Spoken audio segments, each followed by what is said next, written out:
Keperawatan Universitas Sumatera Utara. Tujuan pembuatan video ini adalah untuk mengajak masyarakat untuk mencegah penyakit melalui udara dan kenyamanan orang di sekitar. Saat ini kita akan menyaksikan video etika batuk ini.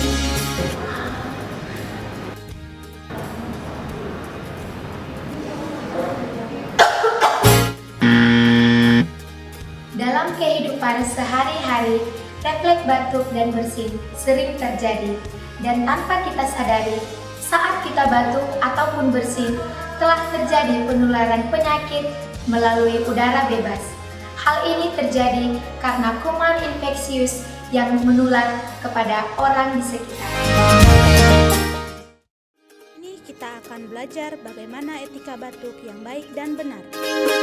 Yang pertama, jika kita ingin batuk, tutuplah mulut dan hidung menggunakan lengan dalam baju Anda.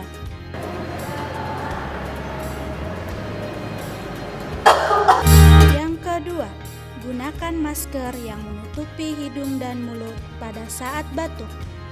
Masker hanya digunakan untuk satu orang saja.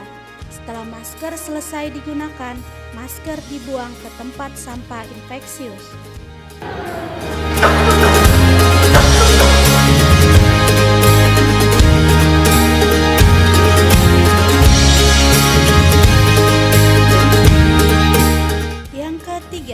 Jika ingin batuk, tutup mulut dengan menggunakan tisu, lalu batuk.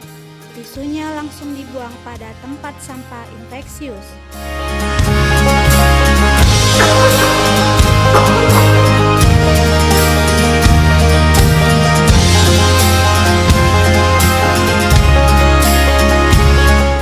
Dan jangan lupa selalu cuci tangan Anda segera dengan air dan sabun atau hand rub setelah batuk maupun bersin. Demikian etika batuk yang baik dan benar. Mari menegakkan etika batuk